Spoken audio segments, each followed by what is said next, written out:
예수님을 모신 곳에 기적이 일어나고 구원의 능력이 나타나며 놀라운 일들이 우리의 삶에 일어남을 여러분 믿으시기를 바랍니다.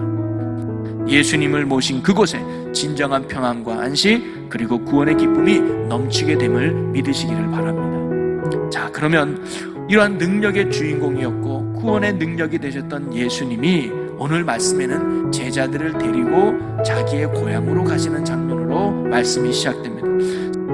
그런데 예수님이 이러한 고향을 처음 방문한 것은 아니었어요. 두 번째 방문이었어요. 여러분, 예수님이 처음 교황에 방문해서 해당해서 말씀을 이렇게 전하고 그들과 이렇게 만남을 가졌을 때 사람들이 예수님을 환영하기는커녕 오히려 예수님을 낭떠러지에서 밀어뜨리려고 했다는 거예요. 죽이려고 했다는 거잖아요. 그래서 결국 예수님은 그것을 떠나야만 했다는 것이죠. 그런 아픔과 상처가 있는 것이 바로 고향이었는데 예수님은 이런 고향을 다시 찾아가신 거예요. 왜 다시 찾아가셨을까요? 고향 사람들을 포기할 수 없었기 때문이죠. 여전히 고향 사람들이 예수님을 뭐 한 거예요? 배척했다거나 예수님을 거부한 것도 참 안타까운 일이지만 더 큰 비극은 뭐냐면 예수님은 그곳에서 아무런 권능도 행하지 않았다는 것이 가장 큰 비극이었습니다. 주님이 베푸시는 구원을 경험해 보지도 못하고 주님의 영광을 보지도 못하며 주님의 위대한 능력을 체험할 기회를 잃어버린 것이죠.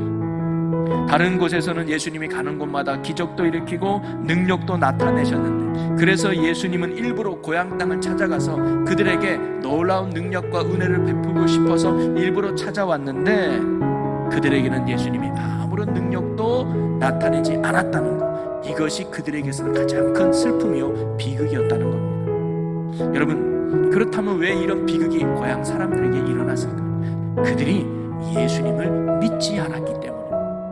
그런데 이 마가는 오늘 본문 말씀을 기록한 이유는 어디 있었을까요? 그것은 바로 예수님을 만나는 신앙의 개인적인 책임을 강조하기 위해서입니다. 즉 은혜와 구원은 지극히 개인적인 것이고 그것은 바로 개인의 믿음 때문에 이루어지는 결과임을 바로 이 마가가 강조하고 싶었던 것이죠. 우리가 하나님의 은혜를 받고 우리가 하나님의 구원을 누리고 우리가 하나님의 능력을 경험하는 것도 바로 어디에 있습니까? 나의 믿음에 있다는 사실을 바로 이 마가가 오늘 말씀을 통해서 강조해주고 있는 것이죠. 아무리 예수님을 어릴 때부터 잘 알고 있어도 아무리 예수님이 어떤 능력을 베푸는 걸 내가 봐도 그리고 예수님이 나와 함께 있다 할지라도 예수님이 나를 찾아와도 내가 예수님을 믿지 않으면 내게는 아무런 역사가 일어나지 않는다는 사실을 오늘 말씀 우리에게 가르쳐주고 있는 것입니다. 예수님이 말한 그 믿음은 무엇일까요? 예수님을 인정하는 거예요. 즉 예수님이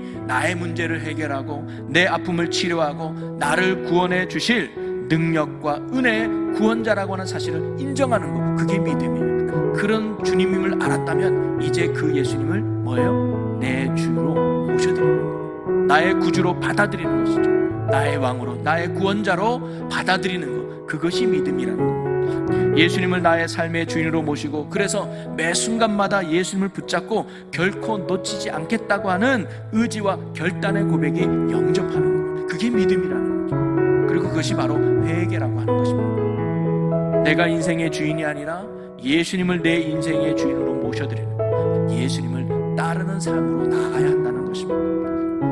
예수님이 나의 주인으로 모셨다면 이제 그 예수님의 말씀에 귀 기울이고 예수님이 시키는 대로 예수님이 이끄신 대로 내 삶을 맡기고 순종하고 따르는 삶, 그것이 바로 주님이 원하는 믿음이라는 것이죠. 그럴 때 예수님은 우리의 삶의 진정한 구원자가 되어주셔서 아픔에서 건져주시고 슬픔에서 건져주시고 절망과 낙심에서 건져주셔서 우리의 삶의 참된 평안과 안식, 기쁨과 자유를 누리게 해주신다는 것입니다. 그런데 고향 사람들에게는 이러한 믿음이 없었다는 거예요. 자, 그러면 그들은 왜 예수님을 이렇게 믿지 않았을까요? 그들이 예수님을 보고도 단순히 놀라움으로만 끝났다는 거예요. 그들은 이러한 예수님의 지혜와 그리고 예수님의 권능을 보았고 알았어요. 자, 그런데 그 이상으로 나가지 못했다는 겁니다. 그들은 호기심에만 그쳤고 놀라움으로만 그쳤고 아는 것에만 그쳤지 예수님을 향한 믿음으로 나가지 못했다는 거예요. 우리의 신앙이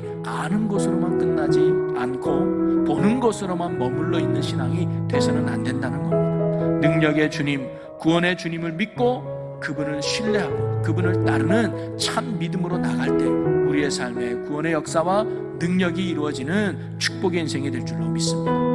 그들의 편견 때문에 예수님을 믿지 못했다는 거예요. 자기들의 생각에 갇혀서 예수님을 받아들이지 못했다는 거죠. 여러분, 고향 사람들이 예수님의 말씀을 듣고 처음으로 나타난 반응은 놀랬다고 했지 않습니까? 놀란 마음이 들었어요. 그런데 그들의 놀란 마음은 곧 예수님을 무시하는 마음으로 바뀌었어요. 왜 그랬을까요? 본인들이 알고 있는 예수는 절대 저런 사람이 아니야 라고 생각했기 때문입니다. 이들은 예수님을 향해 뭐라고 말합니까? 마리아의 아들이라고 표현을 했어요. 너는 아버지도 안 계시잖아, 너는 아빠도 없잖아, 그런 주제에 네가 뭐라고? 이렇게 지금 비아냥거리는 말투가 마리아의 아들이라는 표현 속에 담겨져 있어요. 또 하나는 목수의 아들이라고 말합니다. 너는 목수잖아, 직업이 너는 목수였잖아. 당시 목수는요, 천한 신분 중에 하나였다고 해요. 그리고 또 하나는 뭐냐면 우리가 너의 형제 자매를 다 알고 있다. 지혜의 말씀을 들었다 할지라도, 기적의 권능을 그들이 보았다 할지라도 이러한 편견에 사로잡혀서 그들은 예수님을 믿는 자리까지 나가지 못했던 것입니다. 우리가 나의 생각과 편견에 사로잡혀서 하나님의 은혜를 한정짓는 어리석음이 우리 안에 없기를 바랍니다.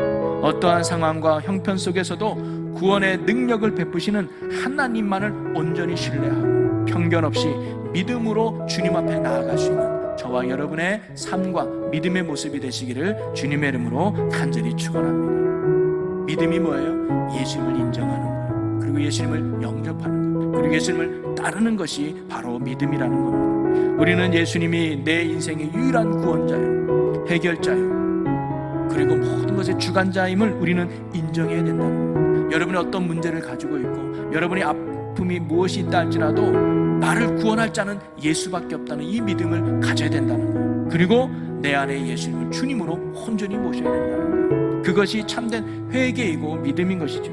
그리고 이제는 주님을 따르는 삶으로 나아갈 때 그 믿음을 보시고 오늘도 주님은 우리의 삶에 놀라운 구원과 놀라운 은혜와 놀라운 능력을 베풀어 주신다는 사실이죠.